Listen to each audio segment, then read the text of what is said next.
Shalom, pemirsa The Safe Ministry. Shalom. Halo, Sungguh kita sangat terberkati bisa bertemu kembali di channel The Safe Ministry, di mana channel ini adalah kami kaum para awam yang berdiskusi bersama-sama untuk belajar Alkitab melalui pelajaran Sekolah Sabat.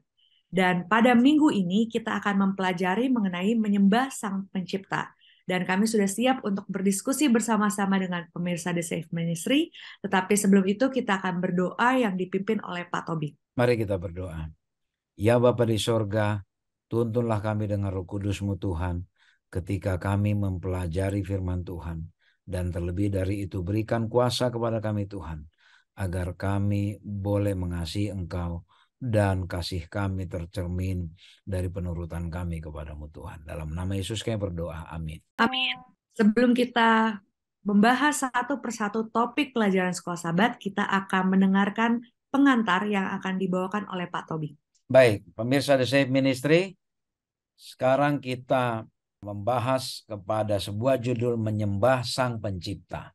Kita coba lihat ayat hafalannya. Ya Tuhan dan Allah kami, Engkau layak menerima puji-pujian dan hormat dan kuasa, sebab Engkau telah menciptakan segala sesuatu, dan oleh karena kehendak-Mu semuanya itu ada dan diciptakan. Ini tertulis dalam Wahyu 4 ayat 11. Ini adalah ungkapan seorang rasul atau murid Yesus, yaitu Yohanes. Ini ungkapan seseorang yang mengakui bahwa Allah adalah pencipta. Ya, Allah adalah pencipta. Kalau seseorang tidak mengakui Allah pencipta, ungkapan ini tentu tidak akan ada. Lalu bagi seseorang atau bagi kita yang mengakui bahwa Allah lah yang menciptakan segala sesuatu, ya, ungkapan yang mengatakan Engkau layak menerima puji-pujian dan hormat dan kuasa, itu tidak cukup untuk menggambarkan betapa layaknya kehormatan dan kemuliaan yang seperti apa yang harusnya Allah terima.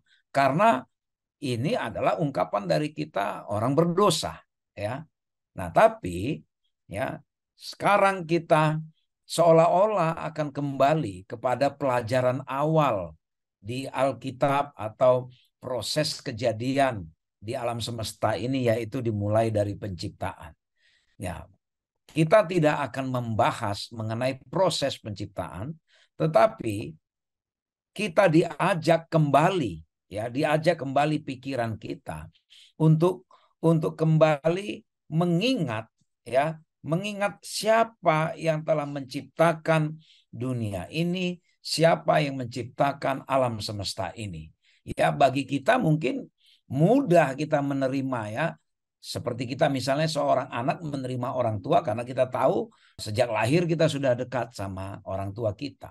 Ya, tetapi kalau kita misalnya apakah semudah itu akan mengakui bahwa alam semesta ini bagaimana terjadi, kenapa terjadi, lalu siapa yang membuat? Ya, ini pertanyaan-pertanyaan filsafat yang mungkin sangat dalam. Apakah ini muncul sendiri? Tentu banyak teori. Ya, banyak teori, yang paling terkenal mungkin teori Big Bang. Nah, pada saat minggu ini kita tidak akan membahas proses penciptaannya, tetapi kita akan diajak untuk menyembah kepada Sang Pencipta itu. Mengapa? Ya, itulah nanti, ya, itulah nanti kita akan jelaskan melalui pelajaran hari per hari yang akan dijelaskan oleh para panelis. Kenapa kita diminta kembali untuk menyembah kepada Sang Pencipta? Apakah ada satu periode atau apakah ada saat di mana dunia tidak menyembah penciptanya? Apakah ada periode di mana ciptaannya tidak mengakui penciptanya? Ya, nanti kita akan terjawab melalui penjelasan kita di dalam satu minggu ini. Demikian, Saudari Beatrice. Baik, Pak Tobing. Sebagai judul pembahasan pertama kita yaitu teman dalam kesengsaraan.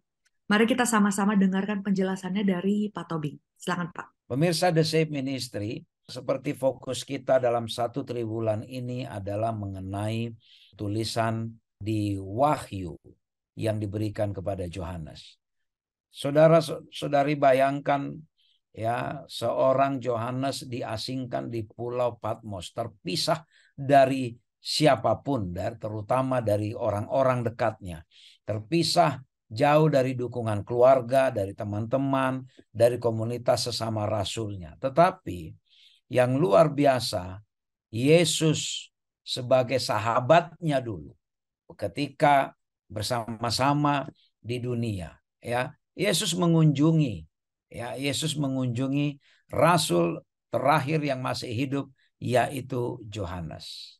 Nah, Yesus ya yang sudah kembali ke kerajaan sorga, menjadi Allah sesungguhnya kembali, ya, dia mengunjungi sahabatnya. Dia datang untuk memberikan kekuatan kepada Yohanes. Dan bukan hanya itu, ya, bukan hanya itu. Yesus yang dalam bentuk malaikat, ya, Yesus yang dalam bentuk malaikat datang membawa pekabaran kepada Yohanes. Ya, dan apa dia katakan? Takutlah akan Allah, karena telah tiba saat penghakimannya. Sembahlah dia, ya, sembahlah dia. Jadi takutlah akan Allah dan muliakanlah dia, karena telah tiba saat penghakimannya. Dan sembahlah dia yang telah menjadikan langit dan bumi dan laut dan semua mata air. Kembali pelajaran kita satu minggu ini diajak untuk fokus kepada pekabaran malaikat yang pertama, ya, kepada malaikat yang pertama. Mengapa? Karena masalah utama di dalam kitab Wahyu adalah masalah penyembahan. Dan ingat, kitab Wahyu dituliskan untuk membantu kita memahami apa yang terjadi di akhir zaman.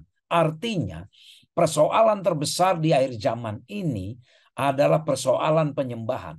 Ya, kalau kita bicara persoalan penyembahan, berarti kita bicara siapa yang disembah, bagaimana cara menyembah.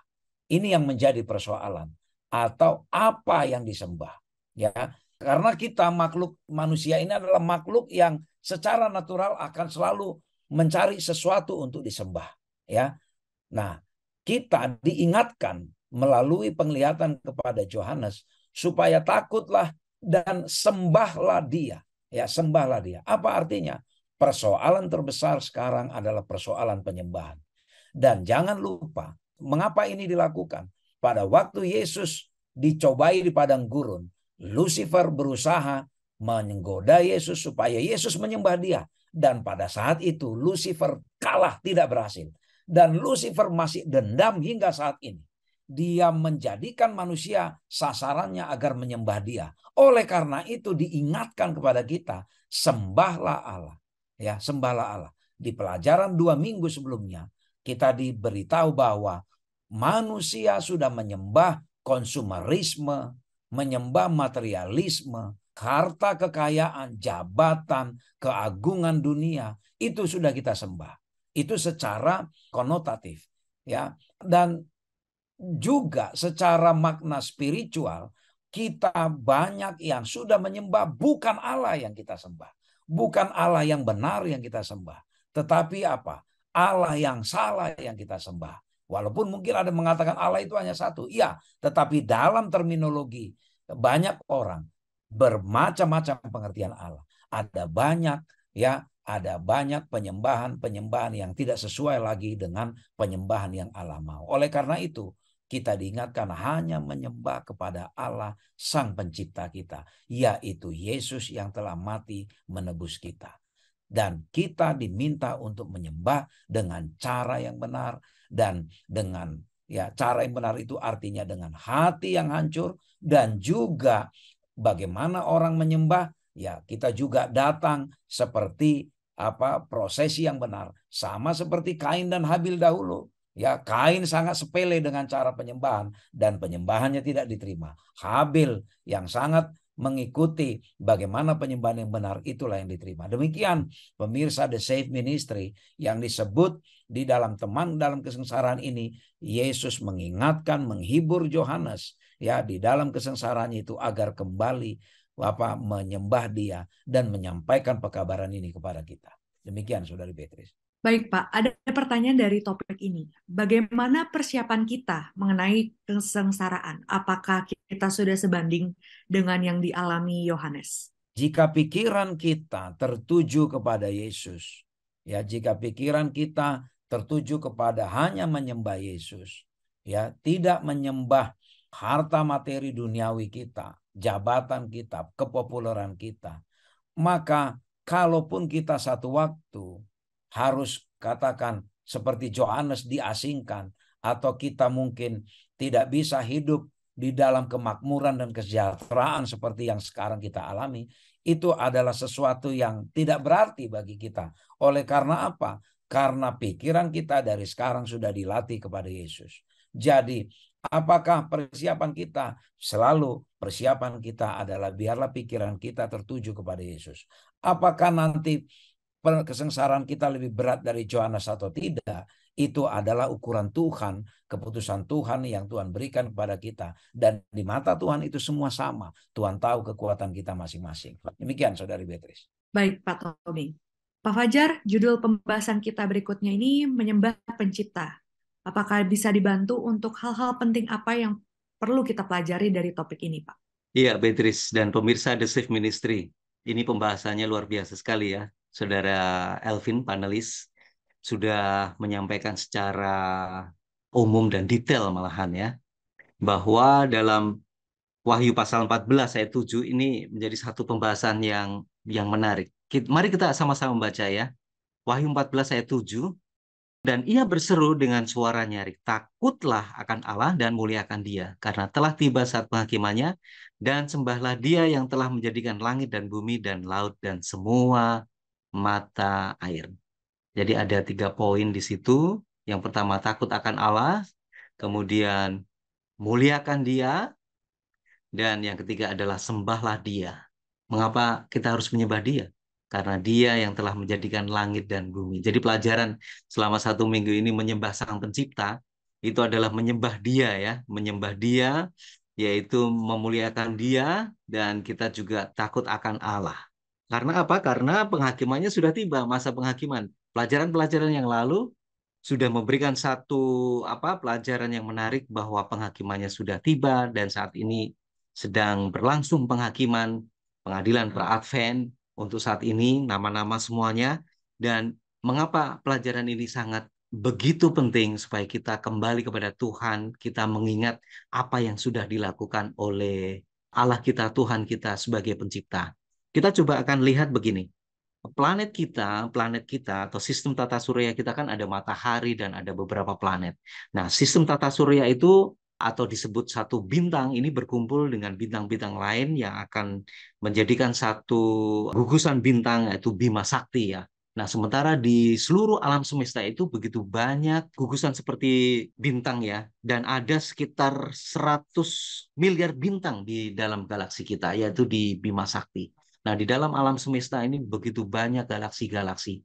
Bayangkan bagaimana besarnya, luar biasanya alam yang diciptakan oleh Tuhan. Kita itu ibaratnya seperti debu ya, hanya sebuah titik.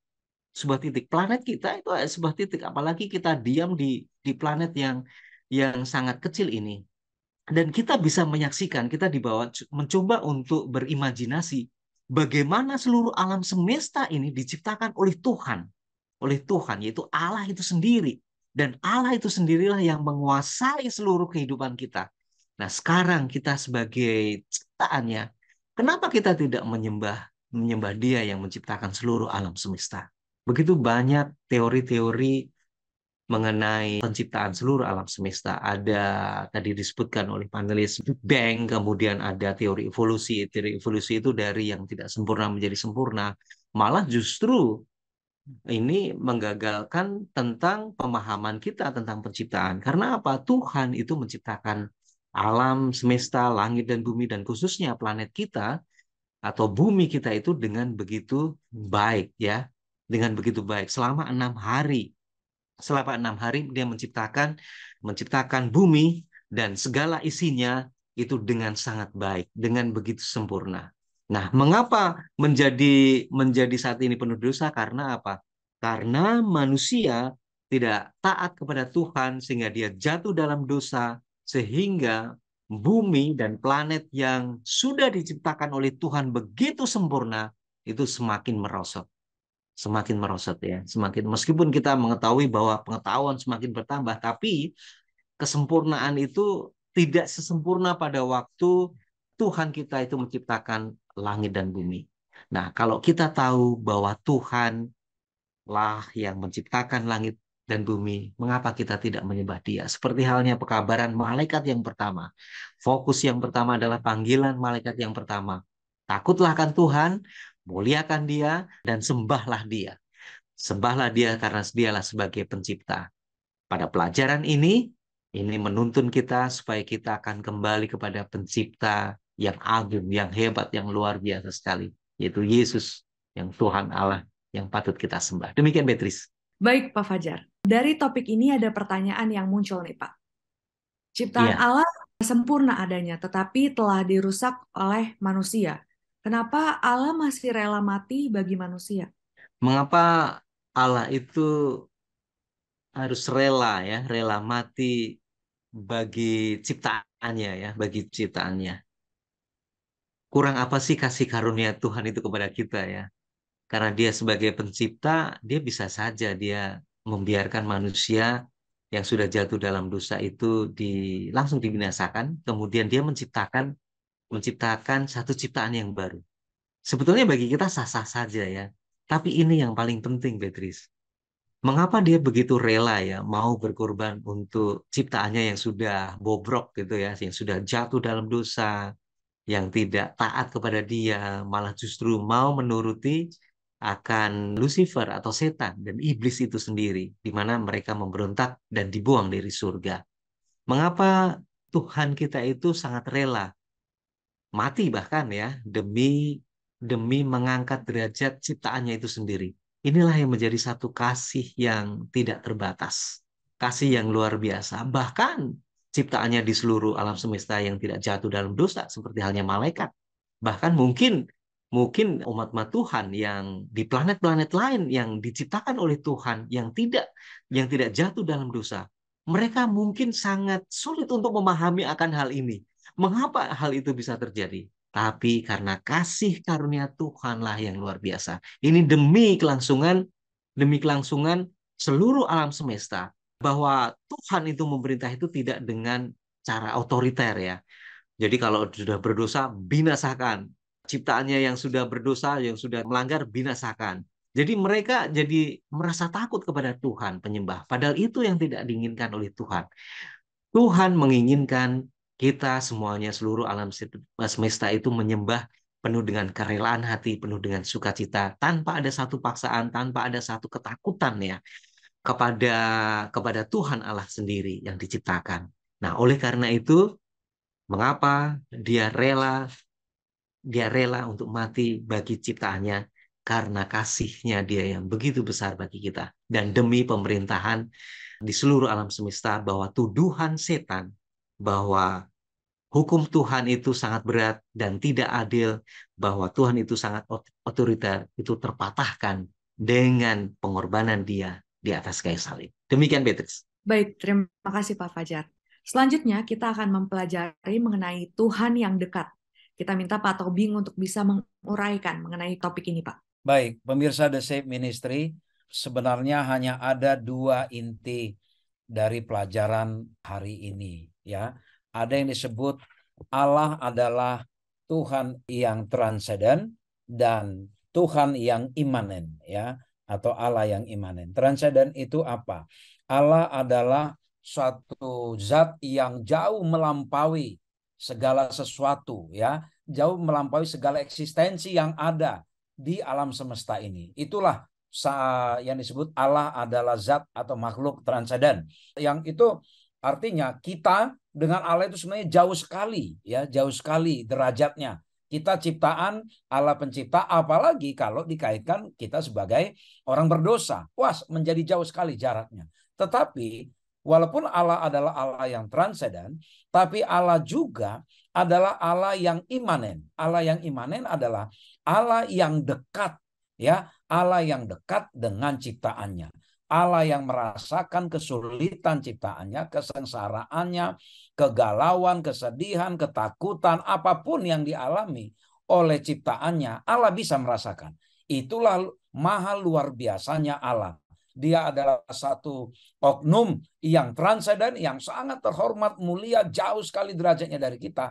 Tetapi dia sekaligus menjadi Allah yang sangat dekat bagi kita. Bukankah ini menjadi satu kabar baik bagi kita?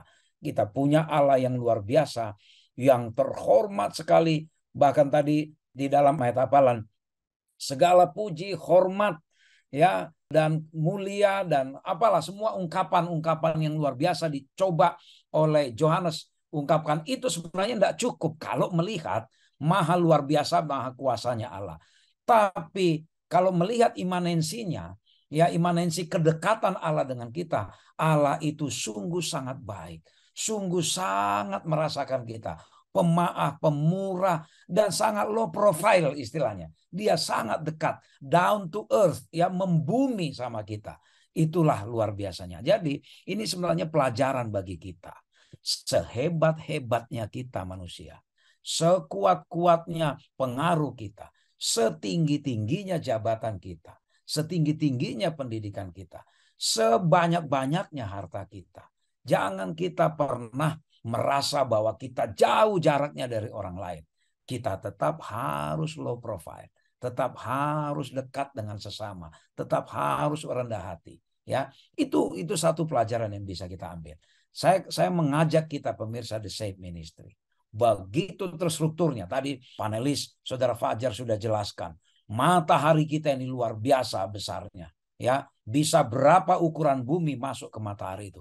Tapi apalah itu dibandingkan bintang yang lain. Ya, bisa matahari masuk lagi. Berapa juta matahari bisa masuk lagi ke salah satu bintang yang lain. Luar biasanya Allah itu tidak tahu kita ada di mana kerajaannya itu. Tapi dia dekat kepada kita. Ya, dia dekat kepada kita. Ini satu jaminan bagi kita. Ini satu pengharapan bagi kita. Kalaupun kita sekarang berada di satu perang kosmis yang luar biasa antara Allah dengan Lucifer. Walaupun kita tahu nanti pemenangnya adalah Allah. Tidak mungkin ciptaan bisa memenangkan perang melawan penciptanya. Tapi kalaupun kita berada dalam situasi sulit seperti sekarang ini, Allah sangat dekat. Allah yang imanen. Allah yang sangat memperhatikan kita. Ini pelajaran bagi kita, Saudara Beatrice. Baik, Pak Tobing. Seperti yang Pak Tobing sudah jelaskan bahwa Tuhan itu begitu dekat dengan kita. Kalau begitu, mengapa kita masih berbuat dosa, Pak? Allah begitu dekat bagi kita. Dan Allah memberikan kuasa bagi kita untuk memilih. Ya, kebebasan untuk memilih. Bukan kuasa, ya, kebebasan untuk memilih. Kembali, Allah selalu berusaha. Sejak dari dulunya, Allah selalu dekat. Tidak pernah meninggalkan kita. Tapi pilihan kita lah yang membuat akhirnya apa? Kita jatuh ke dalam dosa. Oleh karena itu, kalau Allah selalu dekat kepada kita, ya, mari kita menyerahkan hidup kita supaya kita jangan jatuh ke dalam dosa. Mari kita hanya bersandar kepada Allah yang imanen itu. Walaupun dia Allah yang transenden, tapi dia Allah yang imanen itu. Mari kita datang juga mendekat kepada Allah. Demikian, Saudara Beatrice dan pemirsa The Safe Ministry. Baik, terima kasih Pak Tobing. Topik berikutnya yaitu mengenai Injil, penghakiman, dan penciptaan. Kita minta Pak Fajar untuk bisa memberikan poin-poin penting dari topik ini, Pak. Ya, Beatrice dan pemirsa The Safe Ministry, bahwa pekabaran malaikat pertama itu mengenai Injil yang kekal, ya, Injil kekal tentang penghakiman dan penciptaan, ya. Penciptaan berkaitan dengan Sang Pencipta itu sendiri dan yang patut kita sembah. Jadi ada 3 poin, Injil, penghakiman, dan penciptaan. Mengapa ini sangat begitu penting? Karena apa? Lucifer, iblis itu tidak ingin bahwa manusia yang diciptakan oleh Tuhan itu kembali kepada Tuhan. Oleh karena itu, malaikat iblis atau setan beserta dengan sepertiga malaikat mencoba menciptakan satu Injil palsu. Jadi Injil palsu versus Injil kekal daripada Allah itu sendiri. Kalau Injil palsu, setan ini dia menciptakan satu teori evolusi. Betul-betul teori evolusi ini dia mengecilkan peranan atau porsi daripada Yesus. Mengecilkan peranan dari Sang Pencipta. Bahwa seluruh alam semesta itu terjadi dengan sendirinya. Tidak ada satu kontribusi dari Tuhan sebagai Sang Pencipta. Itu terjadi secara natural. Seluruh planet-planet terjadi secara natural, seluruh alam semesta terjadi secara natural. Dan ini berkembang semakin hari semakin sempurna. Ini sangat berbeda sekali, ya. Berbeda sekali dengan dengan firman Tuhan pekabaran bahwa manusia diciptakan dengan begitu sempurna, kemudian karena dosa, manusia langsung merosot sehingga ciptaannya itu semakin tidak sempurna. Ini sangat berbeda. Setan berusaha untuk memberikan keyakinan kepada seluruh umat manusia bahwa tidak ada Sang Pencipta. Memang betul-betul usaha yang dilakukan setan itu sangat begitu masif sehingga begitu banyak teori-teori yang beredar di kalangan untuk saat ini yang mengecilkan iman mereka untuk percaya kepada Tuhan sebagai Sang Pencipta. Nah, sekarang Injil kekal ini sudah dinyatakan juga oleh Rasul Paulus. Firman Tuhan yang mengatakan dalam Roma 8 ayat 1. Kita akan baca, demikianlah sekarang tidak ada penghukuman bagi mereka yang ada di dalam Kristus Yesus.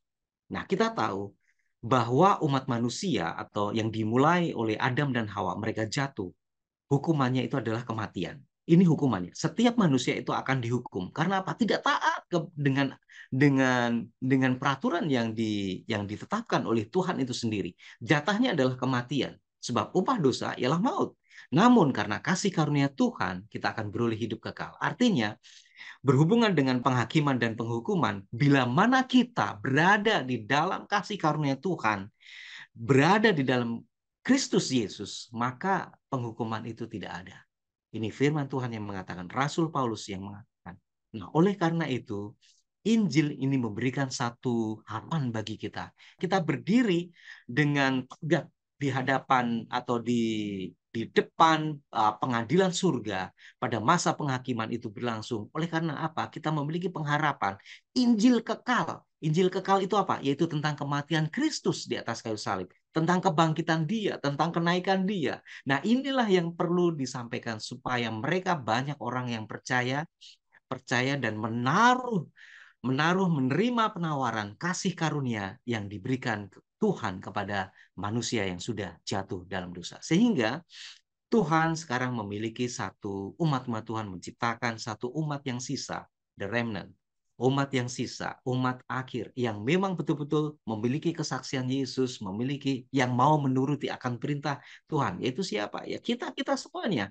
Tuhan mengandalkan kita sebagai umat Tuhan, sebagai gereja Masih Advent hari ke-7 untuk menyampaikan pekabaran Injil kekal ini. Sehingga semua orang dapat boleh berdiri memiliki pengharapan pada waktu masa penghakiman ini berlangsung.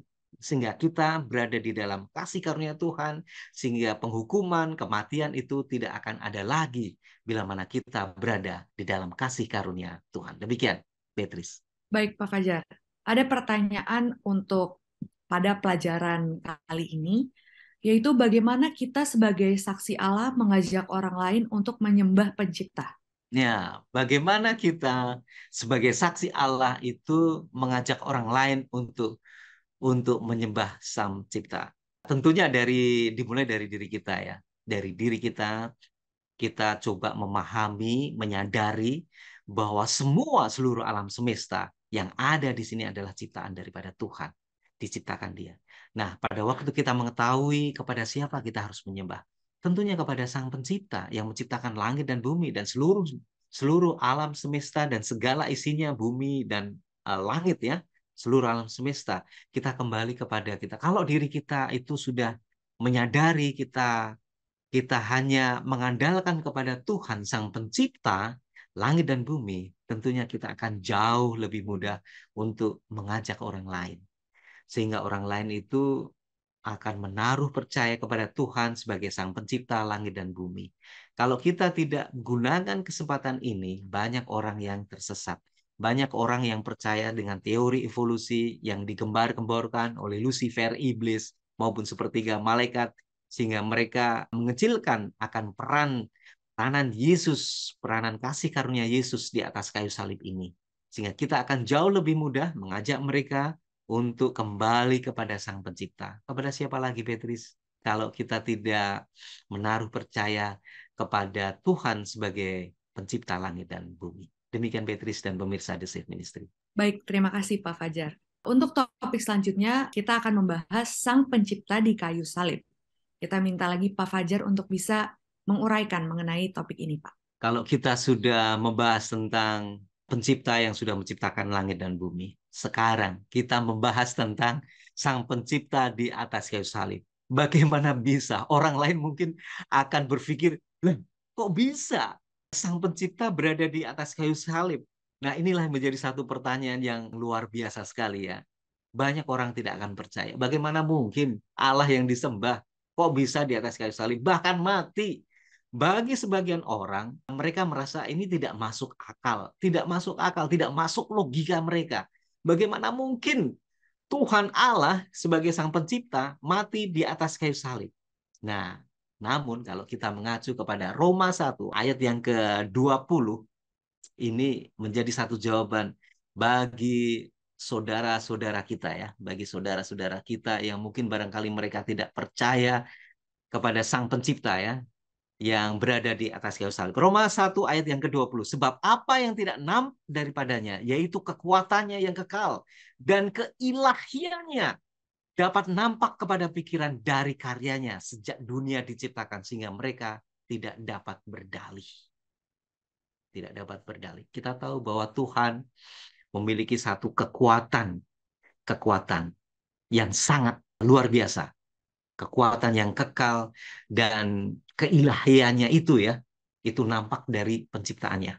Jadi artinya begini, bahwa Tuhan yang kita sembah itu dia bisa saja melakukan segala sesuatu, bahkan menciptakan langit dan bumi. Itu tidak ada masalah bagi dia. Karena apa? Dia memiliki satu kekuatan yang luar biasa. Bahkan dia mati di atas kayu salib bisa dilakukan. Karena apa? Dia Allah yang patut kita sembah. Sehingga hal ini, pekabaran ini, itu dapat membuka mereka yang tidak percaya bahwa Tuhan itu bisa mati di atas kayu salib. Bisa dia lakukan. Dia bisa menjelma menjadi manusia. Dan itu dilakukan. Bahkan dia menurunkan derajat daripada Yesus. Dia raja di atas segala raja. Dia yang pencipta. Bagaimana mungkin dia mau merendahkan? Inilah bukti kasih ya. Bukti kasih daripada Tuhan. Dia merendahkan diri. Bahkan dia mati, rela mati di atas kayu salib. Dicemooh, diolok-olok, bahkan disalah mengerti, dan bahkan dibunuh. Tapi dari situ, ini menjadi satu pelajaran bagi seluruh alam semesta. Mereka menyaksikan secara langsung, bahkan malaikat-malaikat surga. Pada waktu sang pencipta itu dipakukan di atas kayu salib, banyak malaikat-malaikat surga itu tidak bisa menahan rasa tangis, bahkan menutup wajahnya dengan kepak sayapnya itu. Dan disitulah terjadi gelap gulita pada waktu Yesus mati di atas kayu salib. Mereka tidak bisa memahami bagaimana Tuhannya dia itu mati di atas kayu salib. Tidak bisa. Dan mereka menunggu perintah daripada Tuhan. Tuhan, perintah kami, saya akan binasakan. Bisa saja Tuhan Yesus katakan perintah, satu malaikat saja membinasakan semua orang-orang Romawi. Bisa juga. Tapi dia tidak lakukan. Dia rendahkan dirinya untuk mati. Dan dia lucuti senjatanya. Karena apa? Powernya tidak dia gunakan pada waktu dia menjelma menjadi manusia. Dan disitulah bukti kasih karunia Tuhan Yesus yang luar biasa bagi kita. Nah sekarang, apa sambutannya bagi kita? Kalau kita tahu Allah Sang Pencipta itu mati di atas kayu salib. Dan dia bisa melakukan. Nah inilah sambutan daripada kasih yang ditawarkan kepada Tuhan bagi kita. Kita mau mengasihi dengan Yesus juga. Kita kembali mengasihi kepada dia.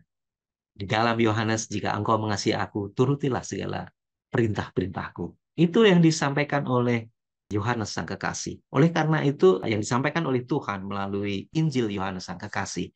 Dan bagi kita, kita mau menuruti perintah-perintah dia. Oleh karena sebagai wujud dan respon kasih karunia yang Tuhan tawarkan kepada kita. Demikian Beatrice dan pemirsa The Safe Ministry. Baik, Pak Fajar. Mewakili dari pemirsa The Safe Ministry, saya ada pertanyaan, Pak. Bagaimana memberi keyakinan kepada teman kita bahwa yang mati di kayu salib itu adalah pencipta? Nah, ini pertanyaan menarik ini. Bagaimana kita bisa meyakinkan ya?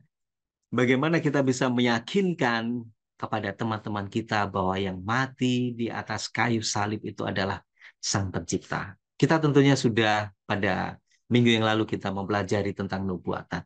Nubuatan 2300 petang dan pagi. Di situ dinubuatkan bahwa ada seseorang atau Mesias yang disingkirkan. Dan itu sangat tepat sekali. Apa yang difirmankan oleh Gabriel dan diberikan kepada Daniel itu sangat tepat sekali. Kelahiran Tuhan Yesus, kemudian pelayanan dia dibaptiskan, kemudian memulai pelayanan, bahkan di pertengahan 7 tahun terakhir itu, di pertengahan 7 tahun terakhir, yaitu tahun 31, Yesus mati di atas kayu salib. Itu memang benar, menggenapi nubuatan yang sudah dicanangkan beberapa tahun sebelumnya ya, mulai tahun 457 sebelum Masehi. Nah, kalau kita bisa mengetahui bahwa nubuatan yang disampaikan itu memang betul-betul terbukti, bahwa Yesus atau Mesias itu sudah mati di atas kayu salib, sangat mudah bagi kita ya, bahwa Yesus Sang Pencipta yang turun di atas dunia, itu adalah Yesus yang sama sebagai seorang pencipta, dia menjelma sebagai manusia, dan dia mati di atas kayu salib itu sendiri. Karena apa? Di dalam Yohanes 1, ayat 1 sampai ayat 3, pada mulanya adalah firman, dan firman itu bersama-sama dengan Allah, dan firman itu adalah Allah. Di dalam ayat yang ke-14, firman itu telah menjadi manusia, dan kita mengetahui akan penderitaannya. Firman itu adalah Allah. Firman yang sudah menjadi manusia itu adalah Yesus. Artinya bahwa Yesus itu adalah firman, Yesus itu adalah Allah sendiri, dan Allah sendiri itu adalah Allah yang menciptakan langit dan bumi. Kenapa kita tidak percaya lagi kepada Yesus yang sama, sekaligus sebagai firman, sekaligus sebagai Allah yang menciptakan langit dan bumi? Sangat mudah bagi kita bila mana teman-teman kita percaya kepada Alkitab sebagai landasan firman, landasan iman kita kepada Yesus. Di dalam Yohanes 1 ayat 1 sampai 3, Yohanes 1 ayat yang ke-14 itu memang betul-betul membuktikan bahwa firman itu adalah Yesus sendiri sudah mati di atas kayu salib, dan dia adalah Allah sebagai pencipta langit dan bumi. Demikian Beatrice dan pemirsa The Safe Ministry. Baik, terima kasih Pak Fajar. Tidak terasa kita sudah sampai di ujung diskusi kita, dan Pak Tobing akan memberikan kesimpulan akan pembahasan kita yang sudah kita dengarkan dan diskusikan sepanjang minggu ini. Baik, pemirsa The Safe Ministry, kembali kita tekankan, persoalan di akhir zaman ini adalah persoalan penyembahan. Dan itulah yang ditekankan di dalam pekabaran malaikat yang pertama. Dan itu menjadi pekabaran yang pertama karena itu adalah persoalan paling esensial. Ketika kita salah atau ketika kita tidak mengakui siapa pencipta kita, maka tidak ada rasa penyembahan datang dari kita. Atau ketika kita salah mengidentifikasi siapa pencipta kita, maka kita pun akan menyembah pencipta yang salah. Oleh karena itu, mari kita kembali kepada pencipta kita, yaitu Allah yang transenden, yang menguasai, yang sangat berkuasa jauh di atas kita, dan sekaligus Allah yang imanen, Allah yang sangat dekat, yang mati bagi kita, yang telah menebus kita. Oleh karena itu, mari kita tinggalkan penyembahan-penyembahan yang salah. Mari kita tinggalkan unsur-unsur yang salah di dalam penyembahan. Bisa saja kita menyembah kepopuleran kita, bisa saja kita menyembah kehebatan kita, kekayaan kita. Bisa saja kita datang ke gereja bukan menyembah Allah, tapi kita menyembah talenta kita. Kita menyembah kehebatan kita di dalam mengajar, di dalam berkhotbah dan lain-lain. Sekarang mari kita kembali. Kalaupun ada teori-teori dunia mengatakan kejadian dunia ini dengan berbagai macam, mari kita kembali. Allah lah pencipta kita. Dialah pencipta langit dan bumi serta isinya. Dia jugalah yang menebus kita dari dosa, dan dia jugalah nanti yang datang mengangkat kita ke kerajaan sorga yang sudah disediakan bagi kita. Dan dia jugalah yang memulihkan kembali bumi yang sudah berdosa ini untuk kita tinggali selama-lamanya. Kiranya Tuhan memberkati kita. Terima kasih kepada para panelis dan terima kasih pemirsa The Safe Ministry dimanapun berada. Kita berharap pemirsa The Safe Ministry mendapatkan inspirasi baru atas kemuliaan Tuhan yang patut kita sembah dan muliakan. Kita akan tutup dalam doa yang akan dipimpin oleh Pak Fajar. Mari kita satu dalam doa. Bapa kami yang di surga, terpujilah namamu. Kami bersyukur oleh karena Engkau sudah rela untuk mati di atas kayu salib, dan kami menyambut akan kasih Tuhan yang luar biasa. Dan ajari kami untuk tetap menyembah Engkau sebagai pencipta yang agung, yang luar biasa menciptakan langit dan bumi, sehingga pekabaran malaikat yang pertama, muliakan dia, takut akan dia, dan sembahlah dia sebagai pencipta langit dan bumi itu boleh kami bawakan, sampaikan itu kepada orang lain sehingga banyak orang yang percaya kepada Engkau sebagai pencipta yang agung. Bapa, kami yakin percaya Tuhan, gunakan kami semuanya sebagai wakil Engkau di atas muka bumi ini untuk menyampaikan pekabaran Injil kekal kepada semua orang. Berikan kami bekal Roh Kudus-Mu, Roh hujan akhir, supaya kami memiliki satu semangat untuk menyampaikan pekabaran yang luar biasa ini kepada setiap umat manusia yang patut mengenal Engkau sebagai Juru Selamat sekaligus sebagai Hakim yang adil bagi kami. Terima kasih Tuhan, Kau selalu mendengarkan doa kami. Di dalam nama Yesus kami berdoa dan mengucap syukur. Amin. Amin. Sungguh luar biasa berkat dan sukacita yang kita rasakan bisa belajar bersama-sama pelajaran Sekolah Sabat minggu ini. Kami juga berharap pemirsa The Safe Ministry bisa meninggalkan komentar, sukakan video kami, dan juga share video kami kepada saudara-saudari lainnya. Sampai bertemu di pelajaran berikutnya. Tuhan memberkati. Shalom. Shalom. Shalom. Tuhan memberkati. Tuhan memberkati.